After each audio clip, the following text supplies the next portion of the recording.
Thiruvananthapuram medical കോളേജിൽ രോഗിയും ഡോക്ടറും ലിഫ്റ്റിൽ കുടുങ്ങി. പോലീസ് എത്തിയാണ് ഇരുവരെയും പുറത്തിറക്കിയത്. മെഡിക്കൽ കോളേജ് ലിഫ്റ്റിൽ 2 ദിവസം കഴിച്ചുകൂട്ടിയത് മരണത്തെ മുന്നിൽ കണ്ടാണെന്ന് കഴിഞ്ഞ ദിവസം അപകടത്തിൽപ്പെട്ട രവീന്ദ്രൻ നായർ 24-നോട് പറഞ്ഞു. സംഭവത്തിൽ മനുഷ്യാവകാശ കമ്മീഷൻ അന്വേഷണത്തിന് ഉത്തരവിട്ടു. ഇന്നുച്ചയോടെയാണ് മെഡിക്കൽ കോളേജ് അത്യാഹിത വിഭാഗത്തിലെ ലിഫ്റ്റിൽ അത്യാഹിത വിഭാഗത്തിലെ വനിതാ ഡോക്ടറും രോഗിയും കുടുങ്ങിയത്. പോലീസ് എത്തിയ ശേഷമാണ് ഇരുവരെയും പുറത്തെത്തിച്ചത്. ചികിത്സയ്ക്കെത്തിയ ആൾ 2 ദിവസം ലിഫ്റ്റിൽ കുടുങ്ങിക്കിടന്ന സംഭവത്തിന് പിന്നാലെ വീഴ്ച ആവർത്തിച്ചതോടെ ആശുപത്രിക്കെതിരെ വിമർശനം കടുത്തു.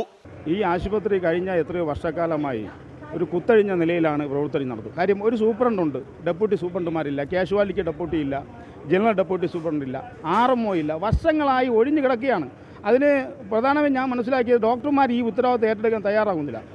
മരണത്തെ മുന്നിൽ കണ്ടാണ് ലിഫ്റ്റിൽ 42 മണിക്കൂർ കഴിഞ്ഞതെന്ന് ശനിയാഴ്ച ലിഫ്റ്റിലകപ്പെട്ട രവീന്ദ്രൻ നായർ 24-നോട് പറഞ്ഞു.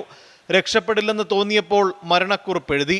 ലിഫ്റ്റിലെ അലാം സ്വിച്ച് പലവട്ടം അമർത്തിയെങ്കിലും ആരും എത്തിയില്ല. ചെറിയൊരു വെട്ടം കണ്ടപ്പോൾ ഞാൻ അവിടെ ഓടിപ്പോയി. ഓടി ചെന്നപ്പോഴാണ് ഞാൻ അങ്ങോട്ട് തള്ളയാണ്. എനിക്കെന്തെങ്കിലും ഇത് കിട്ടില്ല. അപ്പോൾ അവിടെ നിന്ന് ഒരാൾ ഇങ്ങോട്ട് തള്ളി. അപ്പം ഞാൻ രണ്ടും കൊണ്ട് തള്ളി. പിന്നെ പറഞ്ഞ് പുറത്തേടെന്ന് പറഞ്ഞു. ഞാൻ ആളുണ്ടേന്ന് വിളിക്കുകയാണ്. അപ്പോൾ പുറത്തേട് ഞാൻ ബാഗ് എടുത്തുണ്ടോയെന്ന് പറഞ്ഞു. അപ്പോൾ ഞാൻ തലക്ക് വെച്ചേക്കല്ലേ ബാഗ്. ഞാൻ അവിടെ നിന്ന് നേരെ അവിടെ ബാഗിൽ നിന്ന് ബാഗും എടുത്തുകൊണ്ട് ഓടി വന്ന് ചാടാൻ പറഞ്ഞു.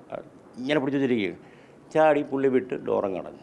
ആരോഗ്യമന്ത്രി വീണ ജോർജ് മെഡിക്കൽ കോളേജിലെത്തി രവീന്ദ്രൻ നായരെ കണ്ടു. സംഭവത്തിൽ കേസെടുത്ത മനുഷ്യാവകാശ കമ്മീഷൻ മെഡിക്കൽ കോളേജ് സൂപ്രണ്ടിനോട് റിപ്പോർട്ട് തേടി. 24 തിരുവനന്തപുരം.